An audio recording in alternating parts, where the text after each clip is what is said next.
हरिश्चंद्र जी की कथा गरीबदास जी ने लिखी है, वो ध्यान से सुनिए, इतना आनंद आवेगा पूछो मत। गरीब हरिश्चंद्र इसमें ये बताते हैं कि उनको कितना विश्वास था, अपने वचन पर डट गए, लड़का भी बेच दिया, रानी भी बेच दी, अपने आप को भी बेच दिया, लेकिन अपने उद्देश्य को नहीं छोड़ा। गरीब हरिचंद हरि हेतम अयोध्या नगरी रहते, सतयुग सिंध समाद बचन सब ही सत कहते। हरिश्चंद्र जी सतयुग के अंदर हुए हैं और वो अपने सत के वचन बोला करते, सत पर रहा करते थे, असत बात नहीं कहा करते, बड़े दानी थे। ग्रीव सुर नर मुनि जन देव सकल मन नाही भाया, सब मुनि करी फैलाद सुनो तुम्हें तेरे भवन राया। इतनी अच्छी कीर्ति राजा हरिश्चंद्र की होगी थी कि वो देवता लोग भी उससे यानी जीलियसी करने लागे, द्वेष रख कर लिया। तो वो विष्णु भगवान के पास जाकर कहते हैं कि महाराज एक हरिश्चंद्र नाम का मृत मंडल के राजा है, मृत मंडल में अयोध्या नगरी में राज करता है। तो वो कहते हैं सत नहीं छोड़ता, हम उसकी परीक्षा लेना चाहते हैं।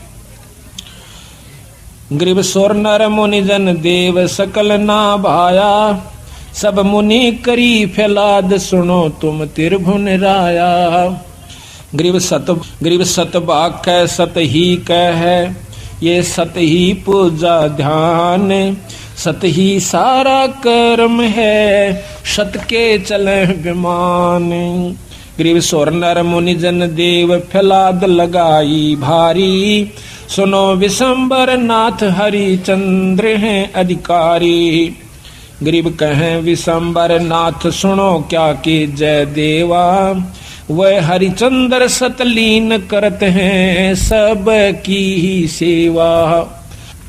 गरीब हरिश्चंद्र का पति व्रत टर नहीं टारा, वह सतवादी संत रहे। गरीब हरिश्चंद्र का पतिव्रत टर ना टारा भाई, वो सतवादी संत रहे हमारी शरणाई। राजा हरिश्चंद्र मेरी शरण के अंदर है भाई, वो सत नहीं छोड़ सकते। गरीब बोलत हैं ऋषि देव जात है हमारी पदई, सुनो सहस भुज नाथ करत हैं हम उनकी बदई। इंद्र जी कहते हैं कि मेरी पदवी जावेगी महाराज, अगर वो इस सत पर डटा रहा और देवताओं की पदवी उसको देनी पड़ेगी तो हम उसके साथ बदई करेंगे, हम उसके साथ जो है ना खेचातान करेंगे, उसके सत को तोड़ेंगे। गरीब गण गंधर्व सब देव सकल में ऊंचा को है, लीजे ताहे बुला हरिचंद टार जो देव है। विष्णु भगवान ने बोले भाई देख लो तारी मर्जी। उन्हें मालूम था कि जो मेरी शरण में आ गया और सत पर डटा रहा तो उसका कोई बाल नहीं बांका कर सकता, पर ये भी राजी हो लेंगे, ये प्रसन्न हो जाएंगे, देख लेते हैं। गरीब नारद मुनि ऋषि देव कहे सुन त्रिभुवन नाथा, हरिचंद्र सत ना जावे तुमसे संग विधाता। नारद मुनि बुलाया, वो सियाणे थे, ने बोले भगवान उसके सत ने कौन तोड़ दे, जब आप जैसे साथ हो, मेरे बस का नहीं ना आपा जावा। तो विश्वामित्र को बुलाओ भाई। गरीब विश्वामित्र बूझ ढील लावे ना कोई, हरिचंद्र का सत डगा पकड़ लावत है सोई। गरीब विश्वामित्र अर्ज करे वो किसको दुखदाई, सुर नर मुनि जन देव सबन ने चुगली खाई। यह बीमारी ऊपरताई है, राग की, द्वेष की, निंदा की, जलने की। अब कौन सोचा कि स्वर्ग पाकर तो निश्चिंत हो गए वो देव लोग, वो यहाँ से भी ज्यादा बुरी हालत से उन लोगों की। अब मर पड़ के ये तीन लोग की साधना स्वर्ग प्राप्ति है। महाराज गरीबदास जी कहें स्वर्ग हमने भी देखा भाई, पर अपना मन नहीं लग गया। सो फिर कहते सुन मंडल को किया पिया ना, यू काल कर्म सब भाग्या। कहते हैं सब देवता ने इकट्ठे होकर विश्वामित्र आगे चुगली ला दी। विश्वामित्र ने वो बीड़ा उठा लिया कि मैं इसके सत को तोड़ जाऊंगा।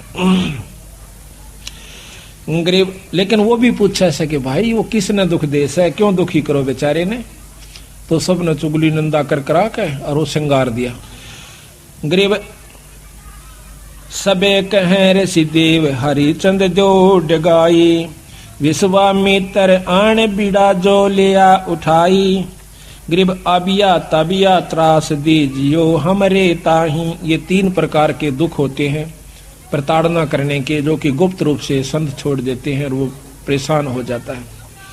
पकड़ ल्याऊं हरिचंद पलक ना ढील लगाई, गरीब जब दे दो त्रास कहे भगतन के ईसा, विश्वामित्र जब दिया किया मर्तलोक पियाना, दारे रूप बराहा बाग में ल्या धिमताना।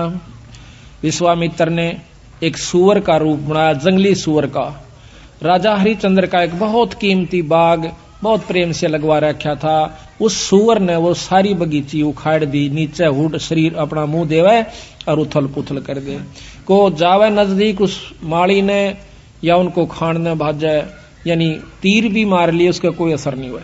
तो सब उठकर राजा हरिचंद्र के पास आते हैं। तो हरिचंद्र बोल रहा भाई की बात होगी। कहने लगे महाराज जी एक ईसा का सूता हुआ रहा है सुअर है, और वो तो सारा बगीचा उजाड़ दिया और हमने तीर गोली मार के देख ली, उसका असर ना होता।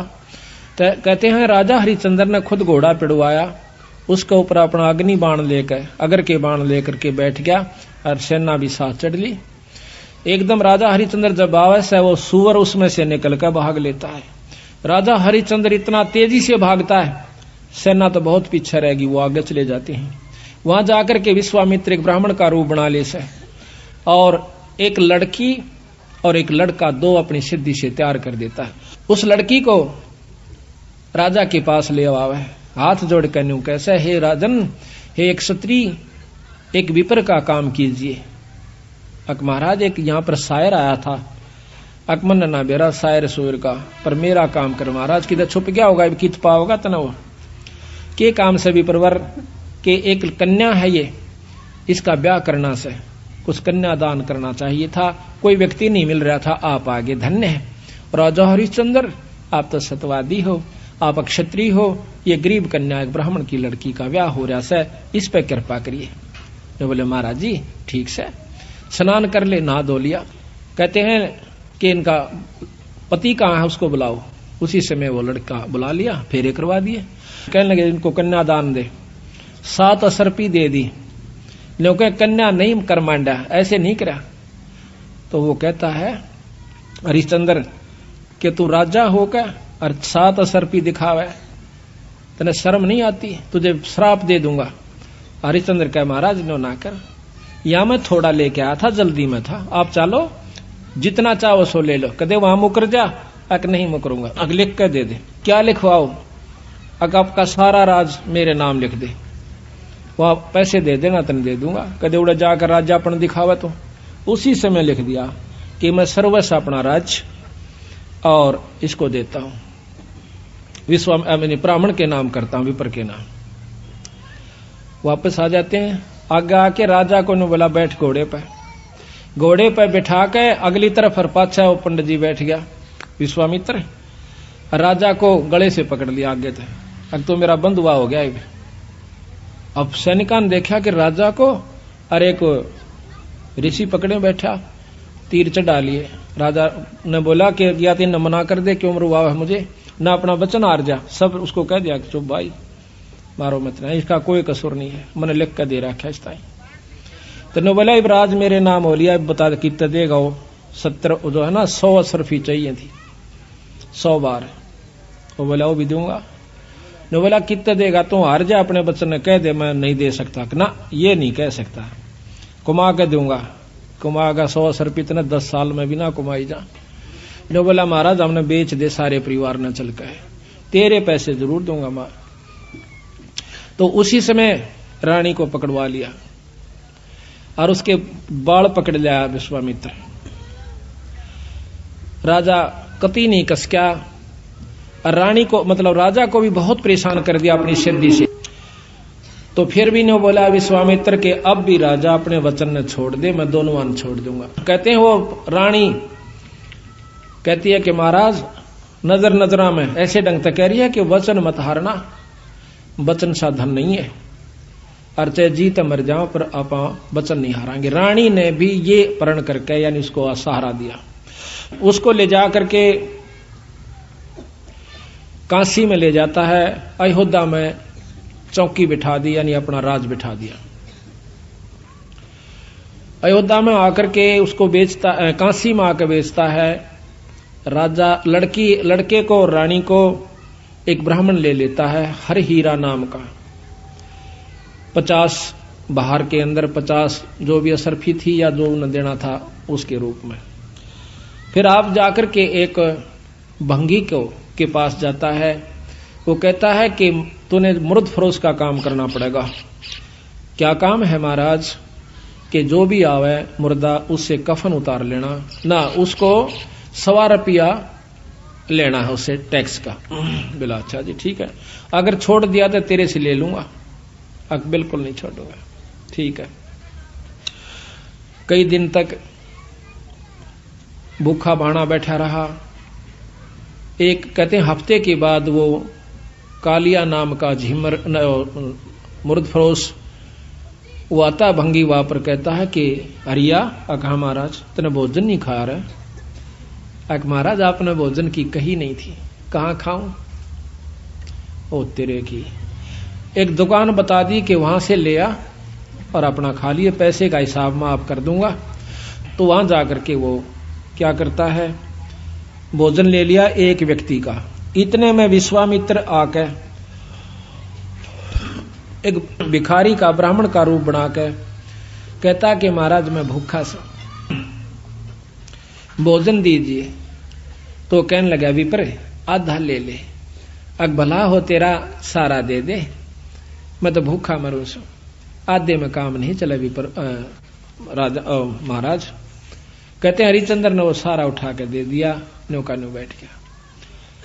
अगले दिन फिर जावस है 2 आदमियों का ले आया, 3 का। कदे कोई मांगने वाला आ जाए उसको भी देना होता है। अगले दिन फिर आ गया, आके ने बोला महाराज भोजन दो, हम क्या खेती करें हैं आपका आसरा से। कहने लगा विप्र आज बहुत लयास हूं, आधा ले ले। नहीं महाराज सारा दीजिए। इब कबीर साहब कहते हैं वो नरता मुए जो पर घर मांगन जा, अरुण ते पहला वह मरे जो जा मुख निकसे ना। ने बोला ले भाई ले जा।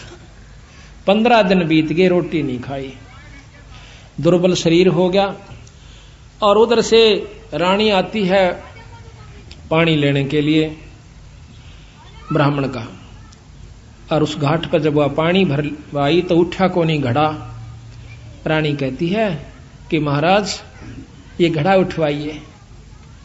और न बोला रानी कमाल कर रही है तू, ब्राह्मण के घड़े का एक भंगी हाथ लावे, मेरे बस का नहीं, इसमें अंदर बढ़कर उठा ले पानी का मां बढ़कर।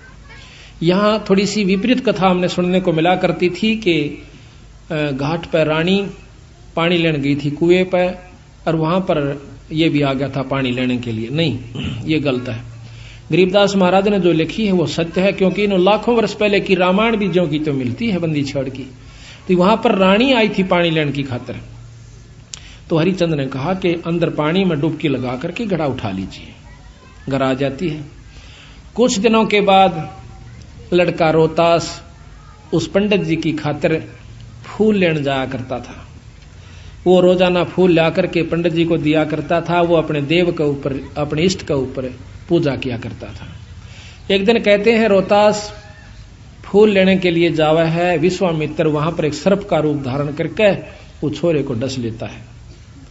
तो पड़ा पड़ा रोहतास ने कहा ऐसा कि माली मेरी मां ने जिक्र ना करिए भाई, पंडित जी ने बता दे जाकर। वो भाग्या जावस है। अब पंडित जी चाड़ा हो गया कि हो गया कि वो लड़का किसका था भाई, रोहतास नाम बतावस है, और वो तो सांप ने डस लिया और मर गया भाई। उसी समय भाग लेता है वो हरिहर पंडित जी हर हीरा लाल का, और इतनी सुन ली उस लड़की ने भी, यानी उसकी मां ने भी, रोहतास की ने, कि छोरे का तो सर्प लड़ गया। वो अभी भागी आवस। बुरी तरह वो ब्राह्मण छोरे ने छाती लाकर रोया है बेटा कौन हुई रोहतासिया। तो कहते हैं रानी ने बोली महाराज पिताजी रोआ मत ना, ये ताने जाने हंस है, क्यों चिंता करते हो? उस मां ने उस ब्राह्मण का ढाढ़स बढ़वाया कि ये तो आना जाना खेल से, रो मत ना महाराज, हम सब ने जाना से, हमारे साथ होनी थी सो होगी, कोई बात नहीं। अब वहां से लेकर के वो लड़के का कफन उसके ऊपर लपेट के कपड़ा चल देती है। अब गरीब की गेला कौन जा? हरी हीरा और 2-3 जने वो जाते हैं, जाकर के मर्द घाट पर लुटा देती है, फूकण की तैयारी करे से इधर उधर से लकड़ी तैयार करके। तो इतने में हरिया आ जाता है। हरिश्चंद्र कैसा कि माई वो दे टैक्स 100 रुपया काट। तो वहां पर वो कहती है कि महाराज ये आपका बेटा रोहतास है, अग मेरा कोई पुत्र नहीं है, और मैं आपकी रानी सू, कोई पुत्र नहीं, मेरा कोई बेटा नहीं, 100 रुपया दे दे। जो बोली चाला कर रहे हो कि यहां पर मैं किस पे लाऊं, इस नगर में मैंने कोई जानता भी कोई ना, और ना मेरा कोई भाई।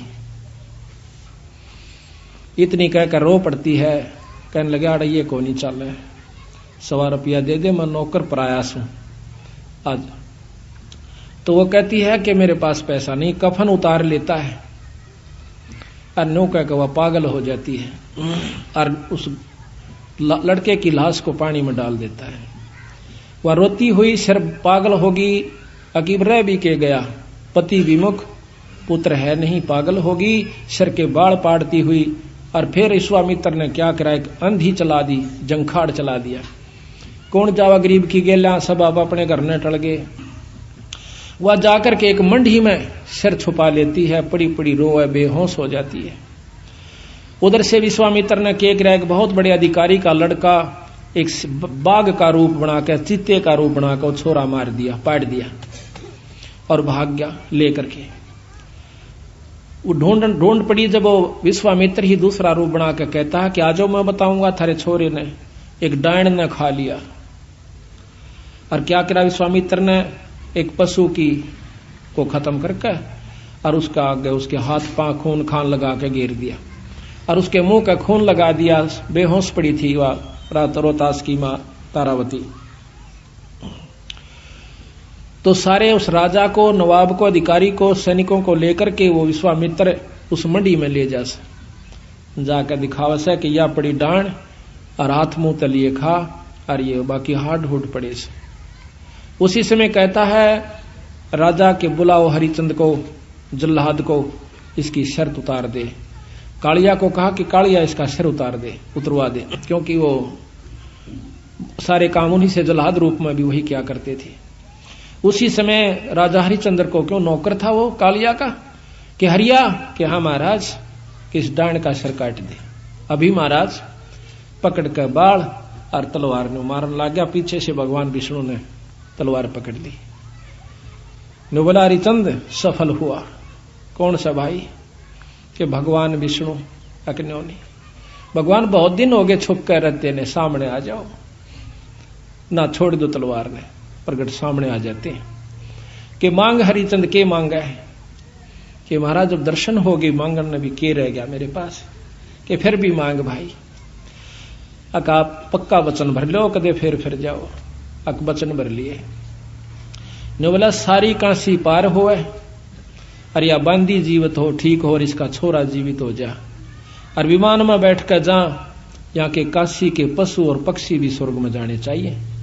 बोल तेरी के सलाह से। नो बोला तथास्तु, सारे स्वर्ग में जाएंगे। बोल सतगुरुदेव। तो महाराज कहते हैं कि जिस नगरी में साधु रहते हैं वो नगर भी अमान है, अमर है। ऐसे प्यारे संत जिसमें रहते हैं वो सारी नगरी को पार कर दिया करते हैं।